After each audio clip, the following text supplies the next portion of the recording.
Vamos a hablar hoy un poco sobre el sentimiento de sí mismo. Vale la pena que reflexionemos sobre esta cuestión del sentimiento de sí mismo. Conviene que entendamos a fondo la cuestión del falso sentimiento del yo. Todos en el fondo aquí de nuestro corazón tenemos siempre el sentimiento de sí mismo. Mas conviene saber si este sentimiento es correcto o equivocado. Es necesario, pues, entender lo que es este sentimiento del yo. Ante todo, urge entender que las gentes estarían dispuestas a abandonar el alcohol, el cine, el cigarrillo, las pachangas, etcétera, menos sus propios sufrimientos. La gente adora sus propios dolores, sus sufrimientos. Se despegarían más fácilmente de un rato de alegría que de sus propios sufrimientos. Sin embargo, parece paradójico que todos se pronuncian contra los mismísimos sufrimientos, que se quejan de sus dolores. Mas cuando en verdad hay que abandonarlos, en modo alguno están dispuestos a semejante renunciación.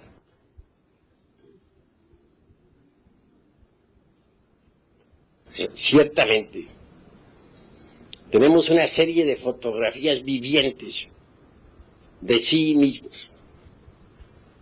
Fotografías de cuando teníamos 18 años, fotografías de cuando éramos muchachos, fotografías de cuando éramos hombres de 21 años, fotografías de cuando teníamos 28 o 30, etcétera, etcétera, etcétera. A cada una de esas fotografías psicológicas le corresponde toda una serie de sufrimientos. Eso es ostensible. Y gozamos examinando tales fotografías. Y nos deleitamos en narrar a los demás los sufrimientos de cada edad, las dolorosas épocas por las que pasamos, etc. Hay un gusto bastante exótico, bohemio, dijéramos, cuando narramos a otros nuestros dolores, cuando les decimos que somos gentes de experiencia, cuando les contamos las aventuras de muchachos, la forma como tuvimos que trabajar para ganarnos el pan de cada día, la época más dolorosa de la existencia, cuando andábamos por ahí buscando los centavos para subsistir. Cuántos dolores, qué tormentos. En todo eso gozamos. Cuando estamos haciendo ese tipo de narraciones, somos verdaderamente bohemios, entusiastas. En vez de deleitarnos en este caso con el alcohol, con el cigarro, nos deleitamos con la historieta, con la novela, con lo que nos pasó, con lo que dijimos, con lo que nos dijeron, con la forma en que vivimos, etcétera, etcétera. Es una especie de bohemia bastante exótica, que nos gusta. En modo alguno parece que estamos dispuestos a abandonar nuestros propios sufrimientos. Ellos son, pues, el narcótico que a todos gusta, el deleite que a todos agrada. Y mientras más accidentada una vida parece que nos sentimos más exóticos, más bohemios con nuestros dolores. Cosa absurda, por cierto. Pero observen ustedes que a cada situación corresponde un sentimiento del yo, del mí mismo. Sentimos que somos, sentimos que existimos. En este momento están ustedes reunidos aquí, escuchándome. Yo estoy hablándoles.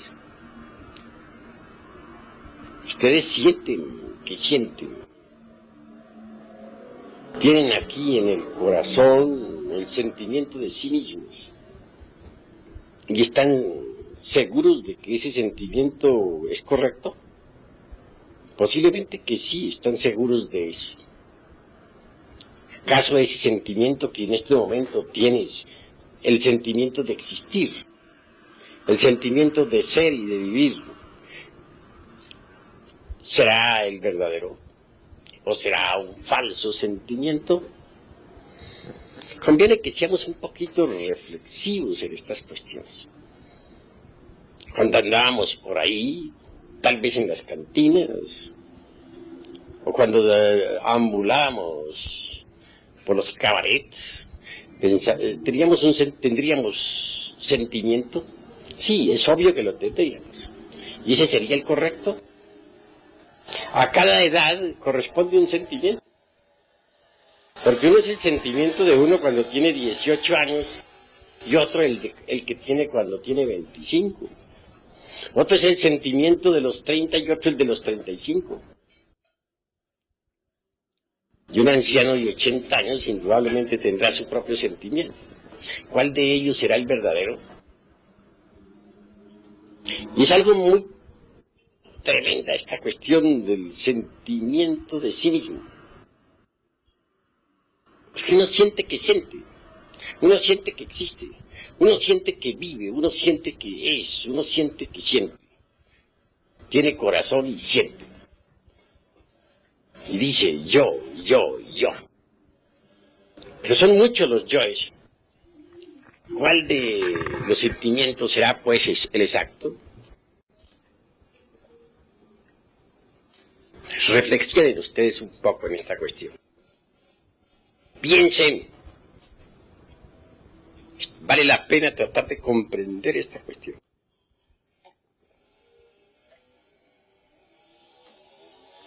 Gracias. Si uno desintegra un yo cualquiera, tengamos el del resentimiento con alguien, está contento de haberlo desintegrado. Pero si el mismísimo sentimiento continúa, hay algo que está fallando en el trabajo. Sencillamente, esto nos indica que el tal yo que creímos haber desintegrado, no se ha desintegrado, puesto que el sentimiento del mismo continúa.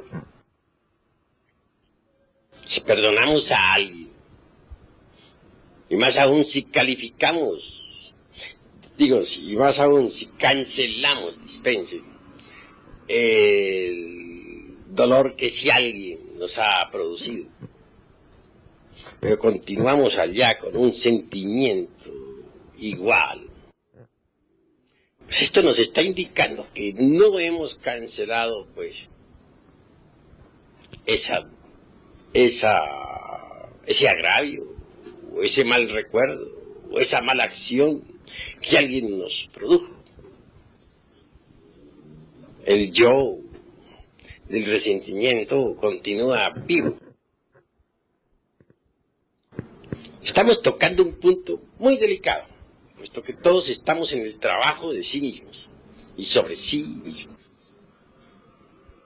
¿Cuántas veces hemos creído, por ejemplo, que hemos desintegrado un yo de venganza, suponiendo? Pero el sentimiento aquel que teníamos continúa. Esto indica que no logramos entonces desintegrar tal yo. Eso es obvio. De manera que entonces en nosotros existen tantos sentimientos, cuantos agregados psíquicos o yoes tenemos en nuestro interior. Si tenemos 10.000 agregados psíquicos, indubitablemente tendremos 10.000 sentimientos de sí mismo. 10.000, cada yo tiene su propio sentimiento. Así pues, una pauta a seguir en nuestro trabajo sobre sí mismos es esta cuestión del sentimiento.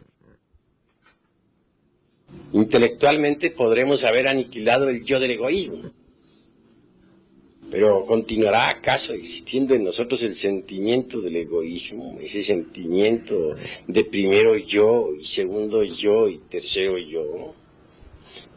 Seamos sinceros consigo mismos. Y si continúa existiendo, tal sentimiento es porque el yo del egoísmo aún existe. Así pues, hoy los he invitado a ustedes a comprender esta cuestión del sentimiento. Cuesta mucho trabajo que las gentes, pues, se resuelvan a entender la necesidad de desintegrar el ego, pero más trabajo cuesta que entiendan lo que es el sentimiento. Suele ser tan fino, se escapa, es tan sutil. En todo caso, en este trabajo sobre sí mismos, mis queridos hermanos, hay 3 líneas que nosotros debemos entender. Primero, el trabajo sobre sí mismos. Propósito, desintegrar los agregados psíquicos que en nuestro interior tenemos. Viva personificación de nuestros errores. Segundo, el trabajo con los demás. Necesitamos aprender a relacionarnos con los demás. Y tercero, el amor al trabajo. El trabajo por el trabajo mismo. Son las 3 líneas a seguir. Si una persona, por ejemplo, dice que está trabajando y cree que está trabajando sobre sí misma, pero no se presenta ningún cambio en esa persona, si el sentimiento equivocado del yo continúa, si su relación con sus semejantes es igual, entonces está demostrando que esa persona no ha cambiado. Y si no ha cambiado, pues entonces no está trabajando sobre sí misma correctamente. Eso es obvio. Necesitamos cambiar. Mas después de un cierto tiempo de trabajo, el sentimiento del yo continúa igual. Si el proceder con las gentes es el mismo, ¿podría acaso afirmarse que hemos cambiado? En verdad que no. Y el propósito de estos estudios consiste en cambiar. El cambio debe ser radical, porque hasta la propia identidad que poseemos debe llegar a perderse para sí mismos. Un día, por ejemplo, Arce buscará a Arce, ya Arce no existe, se le ha perdido a sí mismo. Eso es claro. Un día Uzcategui dirá, ¿qué se hizo Uzcategui? Ya no existe. Ha desaparecido para Uzcategui. Así que en realidad, de verdad, hasta la mismísima identidad tiene que perderse para sí mismos. Tenemos que volvernos absolutamente diferentes. Yo conozco aquí mismo, entre los hermanos, sé de algunos, cuyo nombre no menciono, que hace años y años y años están estudiando aquí conmigo. Los veo lo mismo. no han cambiado. Tienen su misma conducta, cometen sus mismos errores. Como los cometieron hace 20 años, los cometen hoy. Iguales. No indican, no acusan ningún cambio. No hay nada nuevo en ellos. ¿Cómo son? Como eran hace 20 años. O hace 10, o hace 50. Cambio, ninguno. Entonces, ¿qué están haciendo esas gentes? ¿Qué hacen aquí? Se están perdiendo el tiempo miserablemente, ¿verdad? Porque el objeto de nuestros estudios es cambiar psicológicamente, convertirnos en seres diferentes. Pero si continuamos siendo lo mismo, si XX fulano es el mismo que era hace 10 años, pues entonces no ha cambiado ni está haciendo nada, está perdiendo su tiempo. Eso es obvio. Los invito a todos ustedes a esta reflexión. ¿Quieren cambiar o no quieren cambiar? Si van haciendo siempre los mismos, entonces ¿qué están haciendo? ¿Con qué objeto están aquí reunidos en la...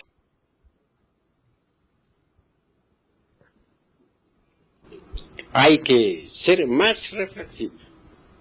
Una guía a seguir es esta cuestión del sentimiento, del yo. El sentimiento del yo es siempre equivocado, nunca es correcto. Debemos distinguir entre el sentimiento del yo y el sentimiento del ser. El ser es el ser, y la razón de ser del ser es el mismo ser. El sentimiento del ser es siempre correcto. Pero el sentimiento del yo, pues es un sentimiento equivocado, un sentimiento falso. ¿Por qué gozarán los hermanos con sus fotografías? Con las fotografías psicológicas de hace 20, de hace 30, de hace 50 años. ¿Qué les pasa? Cada fotografía psicológica de esas va acompañada de un sentimiento diferente. Sí, el sentimiento del jovencito de 18 años que se emborracha. El sentimiento del muchachito de 20 que anda con la noviecita o por los caminos de la perversidad, etcétera. ¿Cuál de esos será el correcto? ¿El que teníamos cuando éramos muchachos de 18 años o el que tenemos hoy en día a la edad de 50 o de 60 años? ¿Cuál será el verdadero? Pues ninguno de esos sentimientos es verdadero, ninguno de esos es correcto, todos esos son falsos. Falso es cuando se siente uno un hombre de 18 que tiene el mundo por delante y que las noviecitas le sonríen. Falso es el muchachito aquel de los 20 que cree que por su cara bonita va a dominar al mundo. Falso es el del jovenzuelo aquel de los 25 que anda de ventana en ventana. Todo eso es falso.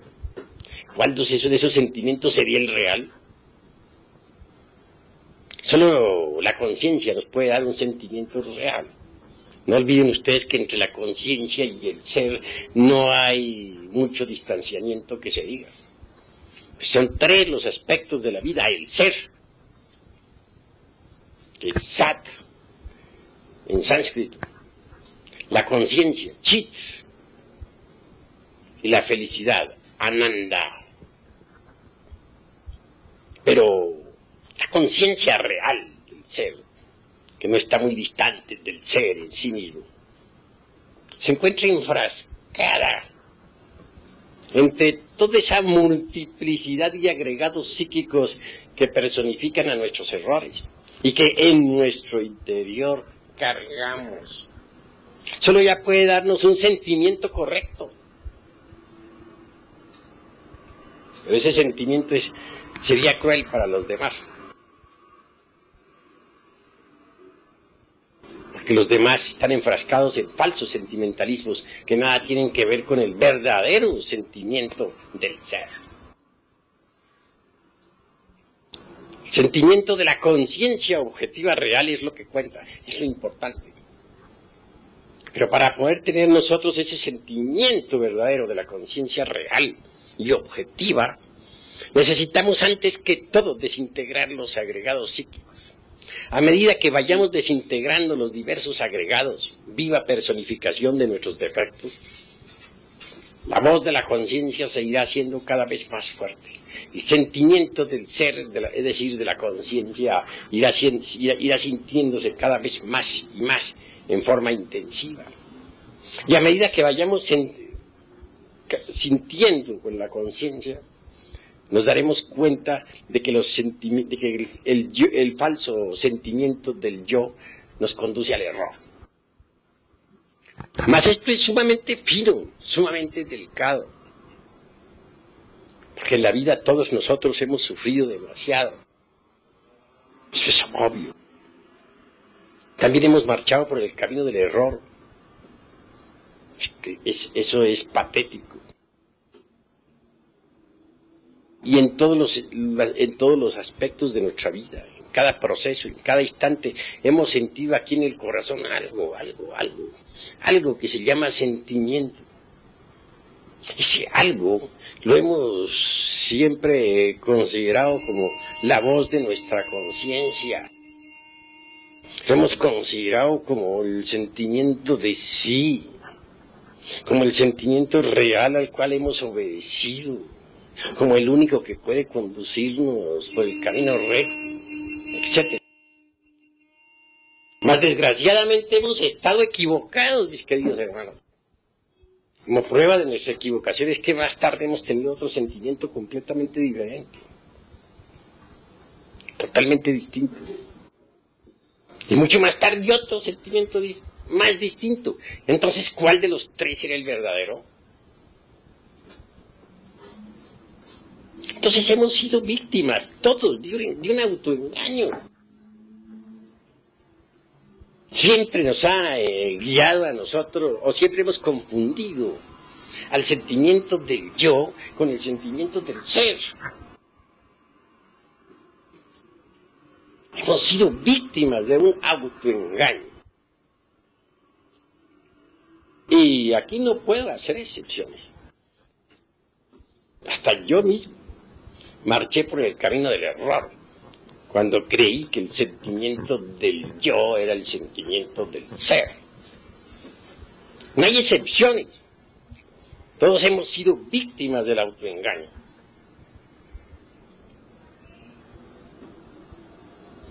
Llegar a sentir de verdad, llegar a tener el sentimiento preciso, es algo tremendo. Ese sentimiento preciso es el de la conciencia superlativa del ser. En todo caso, nosotros debemos marchar por el camino de la aristocracia de la inteligencia y de la nobleza del espíritu. A medida que avancemos por esa senda tan difícil del autoconocimiento y de la autoobservación de sí mismos de momento en momento, iremos también aprendiendo a sentir correctamente. Iremos aprendiendo a conocer el sentimiento auténtico de la conciencia superlativa del ser.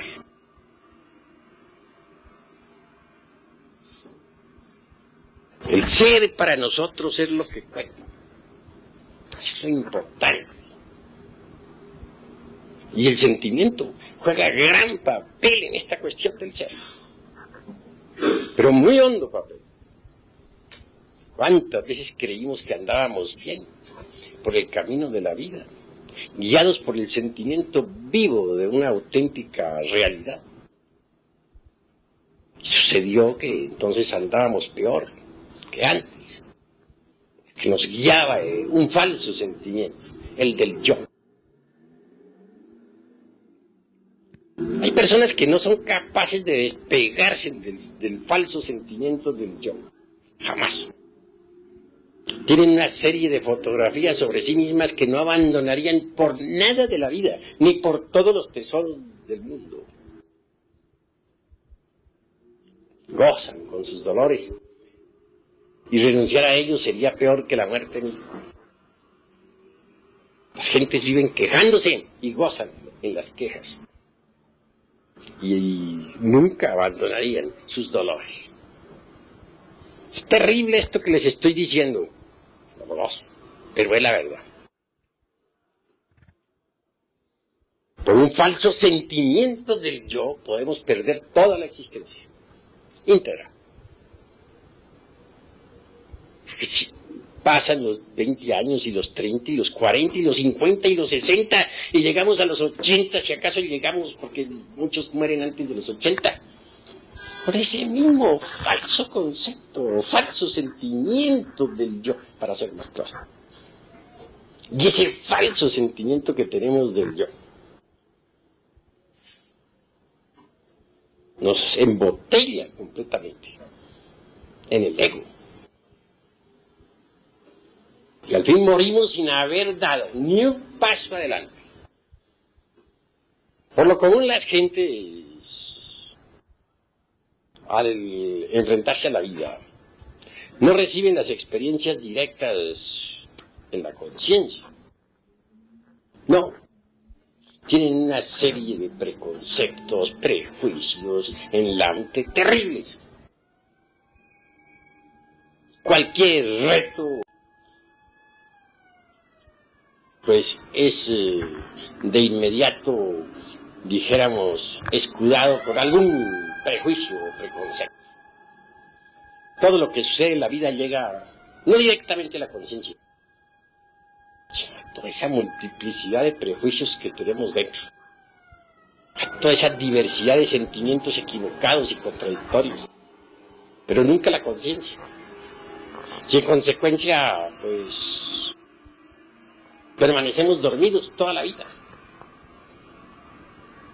Miremos un viejo neurasténico, por ejemplo, de 80 años, rancio, torpe en el pensar, botellado en algún dogma, tiene un sentimiento de sí mismo totalmente equivocado. Cuando algo le llega, no toca su conciencia, todo lo que le llega, llega a su mente. Y esta, como está llena de tantos prejuicios, costumbres, hábitos mecánicos, etcétera, pues reacciona de acuerdo con su propio condicionamiento. Pues reacciona violentamente, cobardemente, etcétera, etcétera, etcétera. ¿Saben ustedes? Algún anciano de 80 años reaccionando. Ya lo conoce uno. Siempre da las mismas reacciones. ¿Por qué? Porque todo lo que llega a su mente, pues, no toca nunca su conciencia. Llega a su mente y luego de allí, pues, la mente lo interpreta a su modo. La mente juzga todo como le parece, como está acostumbrada a juzgar, como cree que es verdadero. Y el falso sentimiento del yo respalda la forma equivocada del pensar. Total, que quien tiene un falso sentimiento del yo pierde su existencia miserablemente. Que hay que llegar al correcto sentimiento, pero este es el de la conciencia. Nadie podría llegar a tener ese correcto sentimiento si antes no desintegrara los agregados psíquicos. A medida que uno va desintegrando los agregados psíquicos, el correcto sentimiento se va manifestando. Cuando la desintegración es total, también el sentimiento correcto es total. Pero por lo común el sentimiento correcto de sí mismo está en pugna con el sentimiento falso del yo. Es que el sentimiento correcto de la conciencia está más allá de cualquier código de ética, más allá de cualquier código moral establecido por alguna religión, etcétera. Por lo común los conceptos morales establecidos por las distintas religiones, pues en el fondo resultan falsos. Como la conciencia humana hoy en día está tan dormida, sucede pues que se han inventado distintos sistemas pedagógicos, sociales, éticos, educativos y morales para que nosotros marchemos por el camino recto. Pero nada de eso sirve para nada. Hay una ética propia de la conciencia. Esta resulta inmoral para los santurrones de las diversas denominaciones religiosas. Existe un libro de los paramitas en el Tíbet oriental, con una ética que no encajaría jamás dentro de ningún culto, porque es de la conciencia.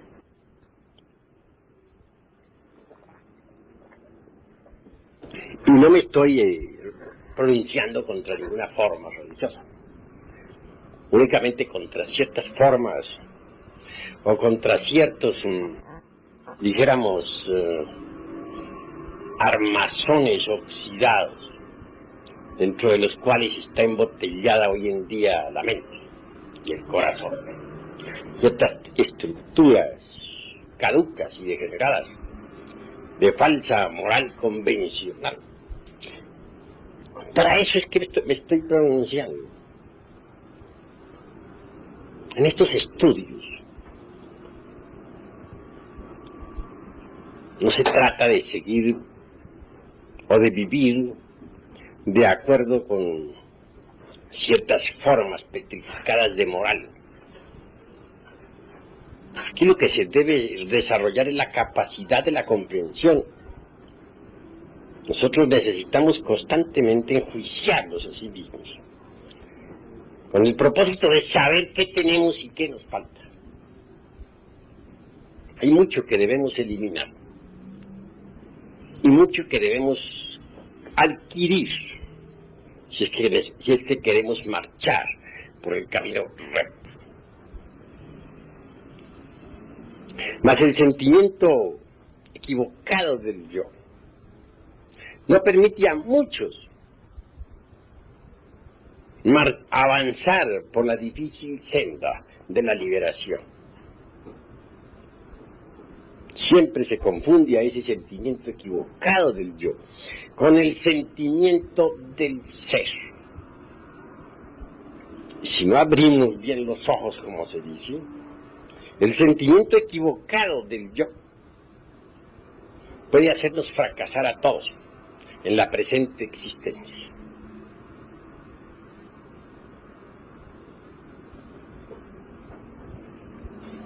El ser es lo que cuenta, pero está muy hondo, muy profundo.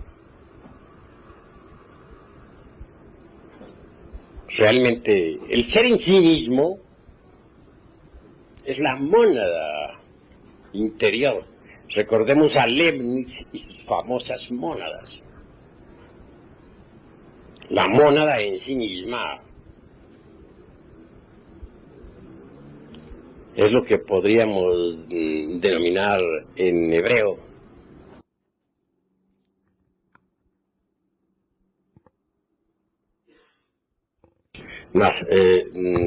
Nashemah, es decir, Atman Budi. Atman, ¿quién es Atman? El íntimo, el ser. Sobre eso nos dice algo precisamente dioses atómicos. Antes de que la falsa aurora apareciera sobre la tierra, aquellos que sobrevivieron al huracán y a la tormenta alabaron al íntimo, y a ellos se les aparecieron los heraldos de la aurora. Neshama, es decir, Atman Budi, es la mónada, citada por un Leibniz y su filosofía monádica.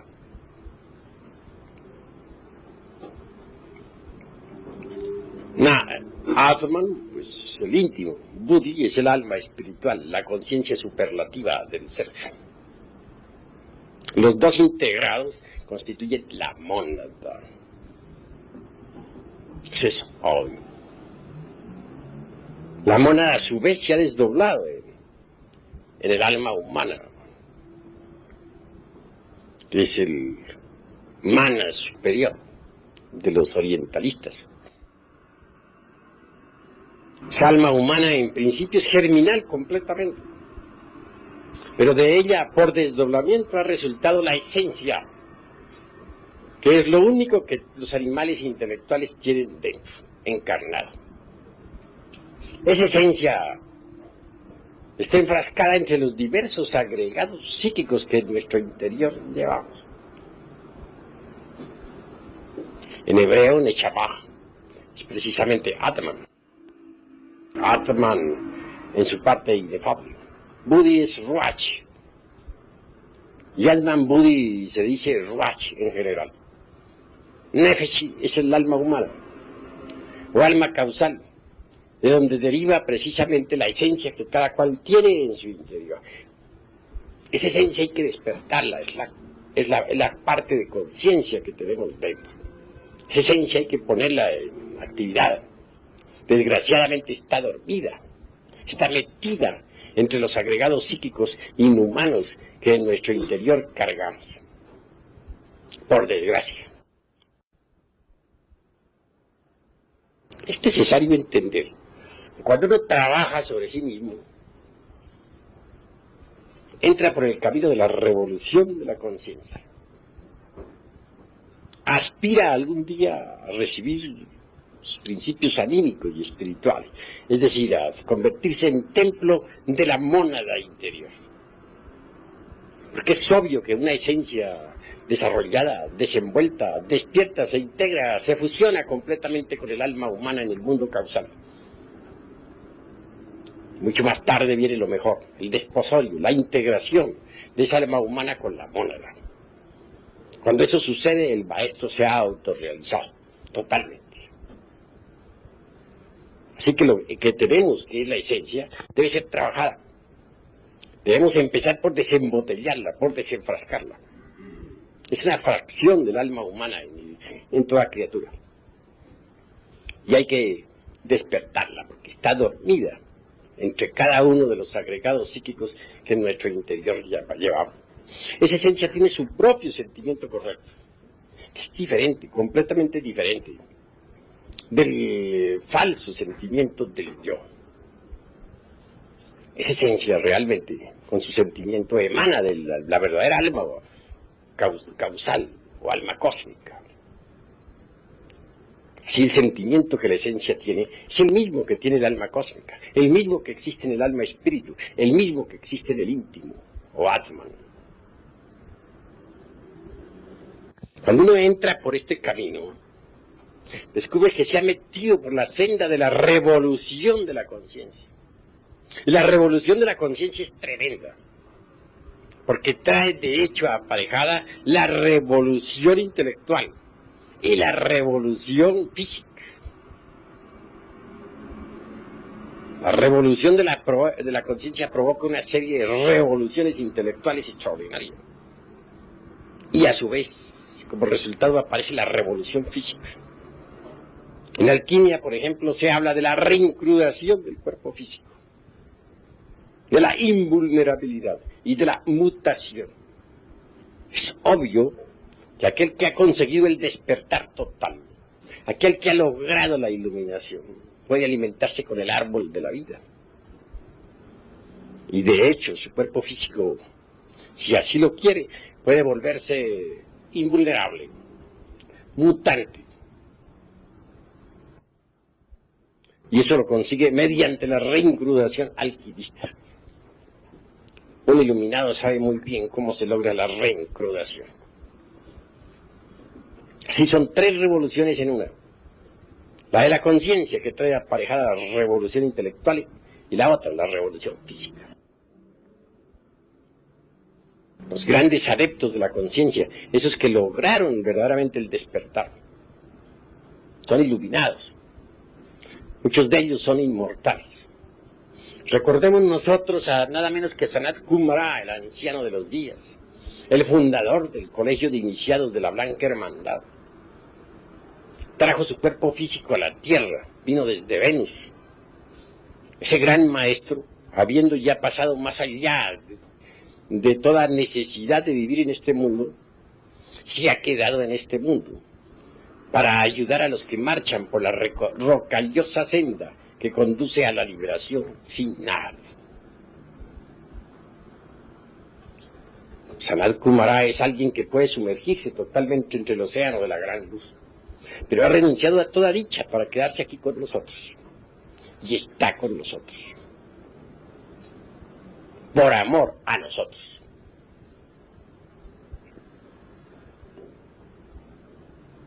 En el camino este que estamos recorriendo, urge entender la forma de relacionarnos correctamente con nuestros semejantes. Si trabajamos sobre sí mismos, debemos también levantar la antorcha para iluminar el camino de otros, para mostrar a otros el sendero, que eso es lo que hacen precisamente los misioneros gnósticos. Mostrar a otros la senda de la liberación. En el Oriente se habla claramente de dos clases de seres que marchan por este camino. Los primeros los podemos denominar los Sravakas y los Budas Praitekas.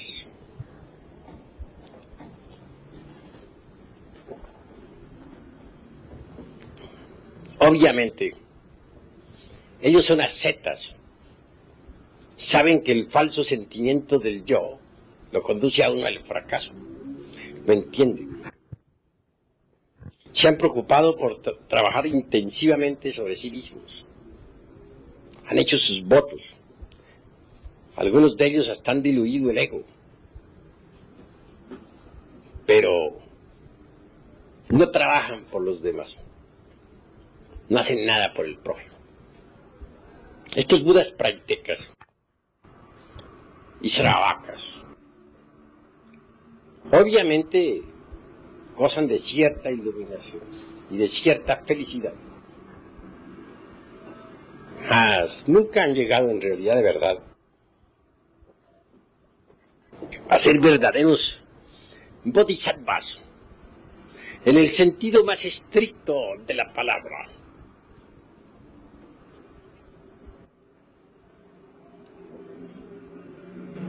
Hay dos clases de bodhisattvas. Los que tienen al bodhisattva en su interior y los que no lo tienen. ¿Qué se entiende por el bodhisattva?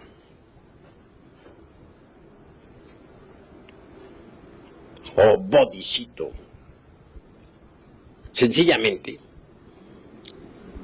el que a base de distintas renunciaciones y de kalpas enteros, manifestándose en los mundos y renunciando a cualquier grado de felicidad, trabajan por la humanidad. Estos tienen los cuerpos existenciales en oro puro, porque eso es el bodhisattva, los cuerpos existenciales superiores del ser y la sabiduría y la experiencia adquirida a través de sucesivas eternidades. El bodhisattva de un Buda es propiamente un bodhisattva debidamente preparado, que puede perfectamente realizar con eficiencia todos los trabajos que el Buda interior le ha confiado. ¿Creen ustedes acaso que el bodhisattva, que en realidad de verdad se ha desarrollado, dijéramos, de acuerdo con en el terreno, dijéramos, vivo del bodhisattva, podría acaso llegar a ser, dijéramos, a fracasar en los trabajos que tiene que realizar? Obviamente que no, porque está debidamente preparado.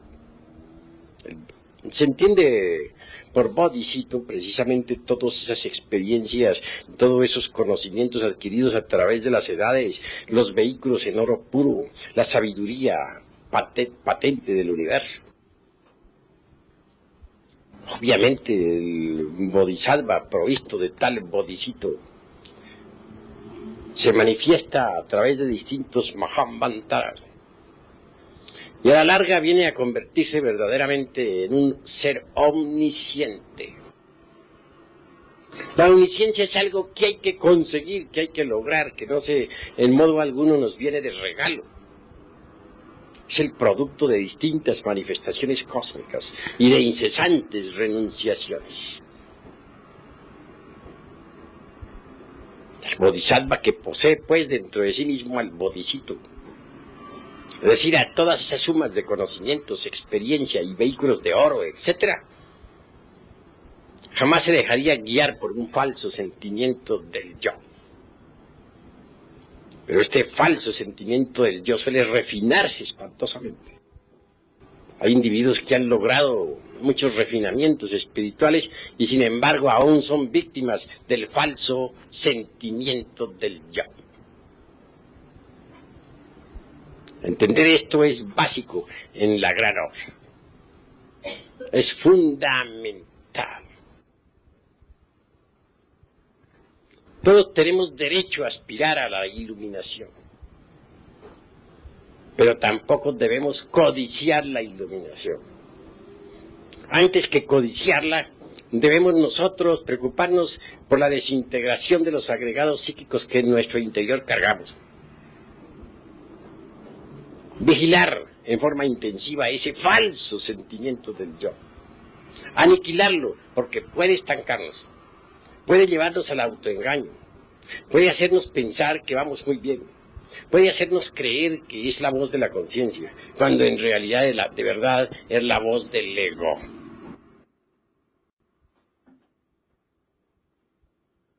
Quiero que entiendan ustedes claramente que un día ustedes tienen que ir fabricando dentro de sí mismos al bodhisattva. Es decir, elaborando esa experiencia, elaborando ese conocimiento que les va dando el trabajo sobre sí mismos. Con tal conocimiento, con tal experiencia, ustedes no fallarán. A medida que ustedes vayan desintegrando los agregados psíquicos que le dan a ustedes el falso sentimiento del yo, irán alimentándose con el pan de la sabiduría, con el pan transubstancial, venido de lo alto. Porque cada vez que uno desintegra un agregado psíquico, libera un porcentaje de conciencia. Y adquiere, de hecho, una virtud, un conocimiento nuevo, algo extraordinario. A propósito de virtudes, he de decirles que el que no es capaz, por ejemplo, de apreciar las gemas preciosas, tampoco podría saber cuál es el valor de las virtudes. Estas en sí mismo, el valor de estas en sí mismo es precioso. Pero no es posible adquirir virtud alguna si antes no desintegramos el defecto antitético. Por ejemplo, no podríamos adquirir la virtud de la castidad si no desintegramos el defecto de la lujuria. No podríamos adquirir la virtud de la mansedumbre si no eliminamos de sí mismos el defecto del resentimiento. No podríamos adquirir la virtud del altruismo si no eliminamos el defecto del egoísmo. Lo que importa pues es que nosotros vayamos comprendiendo la necesidad de eliminar los defectos. Solo así irán naciendo en nosotros las gemas preciosas de las virtudes.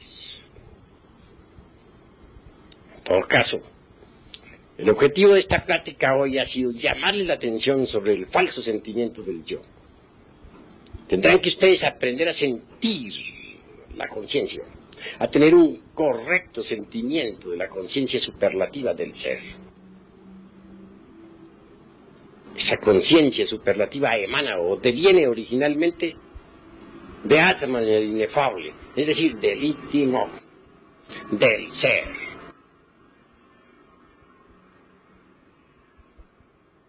Sí, mis queridos hermanos, hasta aquí vamos dejando esta plática. Si alguno de ustedes quiere preguntar algo en relación con el tema, bien puede hacerlo con la más entera libertad. Venerable maestro, ¿qué relación existe entre las sensaciones y el sentimiento? Las sensaciones son, y las hay positivas y negativas. Toda sensación, por ejemplo, es el resultado de alguna radiación o impresión externa. Por ejemplo, viene a nosotros una sensación de dolor debido a que alguien nos lo produjo, ya sea con la palabra o sencillamente nos dio un trancazo. Entonces tenemos una sensación de dolor. Una sensación de alegría cuando alguien nos trata bien, o cuando olemos un perfume delicioso.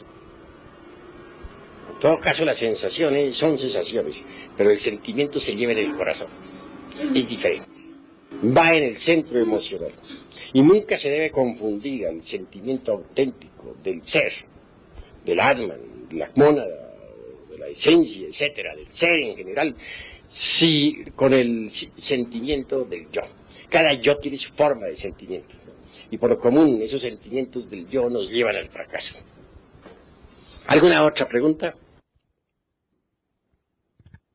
Todos pueden preguntar, que ninguno quede con dudas. Tiene la palabra, ¿no? Venerable maestro, en cada edad o etapa del individuo se manifiestan determinados yoes característicos. Ciertamente que sí, de acuerdo con la ley de recurrencia. Porque si en la pasada existencia, a los 30 años, tuvimos una bronca en la cantina, el yo de aquella riña permanece en el fondo de nosotros mismos, aguardando el instante de los 30 años para volver a salir otra vez. Y cuando llegue esa edad, saldrá entonces, irá a buscar una cantina con el propósito de encontrarse con el sujeto aquel con quien riñó. Y lo mismo hará aquel. Y al fin se encontrarán ambos en la cantina y volverán a reñir. Esa es la ley de recurrencia. Y si a la edad de 25 años tuvimos una aventura amorosa, pues también a esa misma edad el yo que estaba allí aguardando en el fondo saldrá a la superficie, controlará el intelecto, controlará el corazón, irá a buscar a la amada de sus ensueños. Ella hará lo mismo y ambos se reencontrarán para repetir la aventura. Así que el robot humano está programado por la ley de recurrencia. ¿Alguna otra pregunta? En todo caso, el ser, el verdadero ser, no se expresa en el animal intelectual. Vive normalmente en la Vía Láctea, se mueve en la Vía Láctea. Lo que actúa en este mundo es el robot programado por la ley de recurrencia. Hay necesidad de desintegrar el ego y despertar la conciencia para que la mónada, Atma Buda, el Ruach, Elohim, que según Moisés labraba las aguas en el principio del mundo, el Rey Sol, vuelva naturalmente a expresarse dentro de nosotros, venga a la manifestación, ingrese en nuestra humana persona. Solo Él puede hacer. Las gentes creen que hacen y no hacen nada. Actúan de acuerdo con la ley de recurrencia, son máquinas programadas. Y eso es todo. A propósito de lo que dice la ley de recurrencia, hay un periódico en editorial que hace en 1385 sucedió la batalla en Tlatelolco, el señor Tlatelolco con el señor de Azcapotzalco, y la misma batalla que sucedió en 1968 fue la que sucedió en aquel año. Pues claro, así es, y siempre se repite todo de acuerdo con la ley de recurrencia. Eso es verdad. La Segunda Guerra Mundial no fue sino la repetición de la primera, y la tercera no será sino la repetición de la segunda. ¿Alguna otra pregunta? ¿Puede darse, digamos, el sentimiento de creer que uno ha eliminado un defecto, el individuo ha eliminado un defecto, no siendo que se encuentre en un receso por la edad o etapa que está viviendo en sí?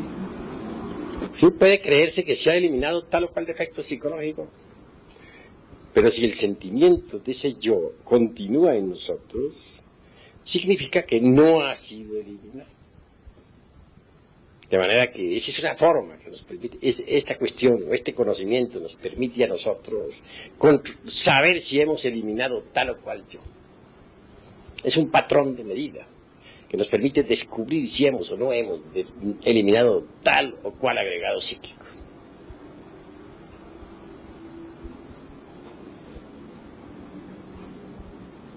Maestro, ¿cómo podemos explicarnos el caso de que Adonai tenga karma? En ese caso, yo lo tengo considerado un caso común.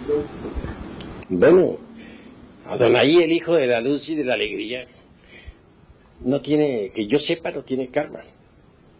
Si demoró en haber eliminado algún elemento indeseable, pues eso ya pasó. Yo he entendido que su karma eran los recuerdos de algo que no sabemos nosotros. Bueno, pero esa es una conjetura. Tenemos que marchar sobre los hechos. Yo no sé que Adonai tenga karma. Por lo menos no he sido informado sobre eso. Esa es la cruda realidad. Tengo entendido que no tiene karma. Ahora tiene cuerpo físico y vive en Europa. Es un adepto maravilloso. Pertenece al círculo consciente de la humanidad solar que opera sobre los centros superiores del ser. Vive y pasa como un desconocido en Europa, en Francia. ¿Hay alguna otra pregunta? A ver, Arina. En esta pregunta hay varias interrogaciones. La parte de Taná Kumará, hay otros de Kumará, también quiero comprender si todo maestro que tenga a Jehová o a Dios Jefe, al Padre Madre, que habita al Kumará. Pues Kumará se entiende todo individuo resurrecto. Cualquier XX fulano, con tal de que resucite, es un Kumará. Obviamente los Kumarás, pues lo mismo que los Pitris, son los que ayudaron pues a crear, digamos, a dar vida pues, a la forma física, humana que tenemos. Me parecen más interesantes todavía que los Kumarás, los Agnisvatas. Son dioses solares. Son bastante interesantes. Por cierto que los dioses solares que gobernaron, por ejemplo, a la Tierra, a la humanidad de la primera raza, volvieron al Sol. Habían venido del Sol y regresaron al Sol. Y en la futura sexta gran raza raíz, volveremos a tener la visita de los dioses solares. Vendrán del Sol y vivirán entre la humanidad y establecerán la sexta raza raíz sobre la faz de la Tierra. Gobernarán a los pueblos, naciones y lenguas. Son gobernantes. Entre las 12 constelaciones del zodiaco, obviamente, la más importante es la de Leo. El Sol tiene Leo su trono. Los dioses solares vienen periódicamente a la Tierra, cada vez que se inicia una nueva raza. Cada vez que se inicia una nueva raza. Pero bueno, no nos apartemos tanto ahí, pues, de la cuestión del que hemos planteado. Debemos llevar en mente la necesidad de estudiarnos un poco más a sí mismos y de poner atención en esta cuestión del sentimiento del yo. Y hasta aquí mis palabras.